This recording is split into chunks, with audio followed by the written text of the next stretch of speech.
Good morning, students. So students, today we are going to learn about Roman numbers. The numbers which we have learned up till now, they are known as Hindu-Arabic numbers.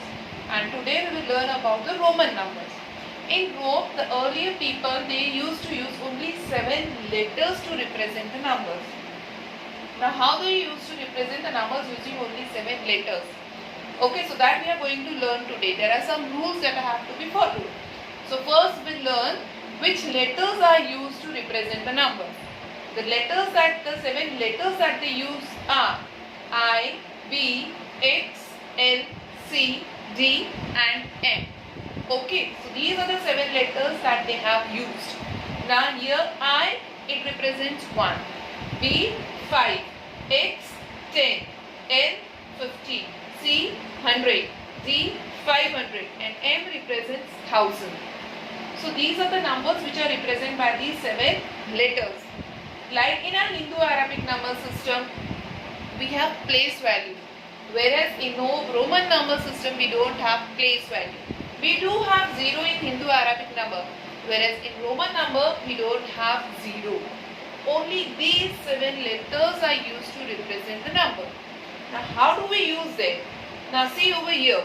The letters I, X, C and M. These are the 4 letters which can be repeated, but they can be repeated only 3 times and not more than 3 times. And the letters V, L and D, they are never repeated. They cannot be repeated. Okay. So only the letters which can be repeated are I, X, C and M. These letters can be repeated, but they cannot be repeated more than 3 times. Now suppose if I want to write number 3. So how do I write 3? So this is a Hindu-Arabic number. Now in Roman, I write 1I, 2I and 3I. So this represents 3 number in Roman system. Now suppose if I want to write 30. So how will I represent 30? 30 becomes 10 plus 10 plus 10. Means I write X, X, X. So 30 in Roman system can be written as X, X and X. If I want to write 40, I cannot write it as X, X, X and X. This is wrong. You can repeat the letter, but you can repeat it only 3 times. Okay. So how do I write 40? That I will tell you later on when we do the next rule. So this is the first rule that says that letters I, V, C, M. They can be repeated, but they cannot be repeated more than 3 times. Okay. Now the next rule. The next rule says that when the letters are written in descending order. Now see over here. Descending order means big to small. Like M, it represents the greatest value. Then D, then C, then L, then X, V and I. So in this order when they are written. So when the letters are written in descending order, then the values are added. Now in descending order means how? Now suppose if I write V and I. Okay. Now V represents 5 and I represents 1. So see, this letter represents bigger value than this letter. So they are written in descending order. So when letters are written in descending order, the values are added.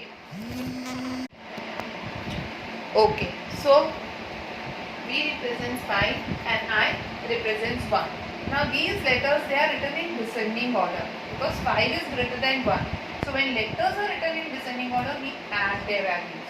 So 5 plus 1 will give us 6. So V and I, it represents 6. Similarly, if I write, suppose if I will take C and X. Okay, now C represents 100 and X represents 10. See, again they are written in descending order. So when letters are written in descending order, we add their values. 100 plus 10 will give me 110. So CX represents which Hindu-Arabic number? 110. So up till now we did 2 rules. The first rule says that letter I, X, C, M, these letters can be repeated but they cannot be repeated more than 3 times. letters B, L and D. They are never repeated. They can be written only once. Then second rule we did is when letters are written in descending order, the values are added. Now just the opposite of that. When letters are written in ascending order. Now ascending order means what? Now suppose instead of writing VI, I write it as IB. IB.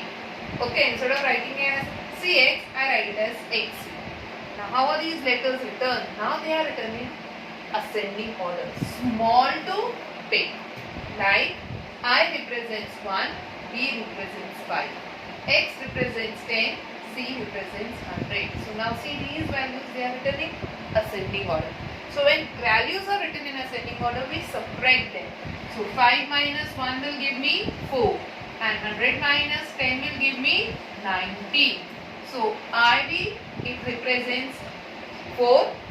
Okay. The Roman number IB represents Hindu-Arabic number 4 and the Roman number XC, it represents Hindu-Arabic number 90. So 3 rules that letters I, X, C, M can be repeated, but they cannot be repeated more than 3 times. When letters are written in descending order, the values are subtracted. When letters are written in descending order, the values are added. When letters are written in ascending order, the values are subtracted. Now, what happens if suppose a smaller value comes in between two bigger values? Suppose if I write X, I and B. Now, if you will see, X represents 10, I represents 1, B represents 5. So, how do I find the value which Hindu-Arabic number it represents? When letters are written in such a way that a smaller value comes in between two greater values, then the smaller value is always subtracted from the greater value that follows it. So, I will subtract 1 from 5 and the remaining values are added. So, what did I tell you just now? When letters are written in such a way that a smaller value comes in between two greater values, then the smaller value is always subtracted from the greater value that follows it. Okay, so 1 I will subtract from 5. So which number it will represent? 10 plus 5 minus 1 is 4, 14. So XIB it represents number 14. So these are the rules when we write Roman numbers. Okay, so these rules I will tomorrow send you the pic. So you copy those Roman number rules in your notebook, and today we are just learn how we write the numbers. Okay, so see you now tomorrow.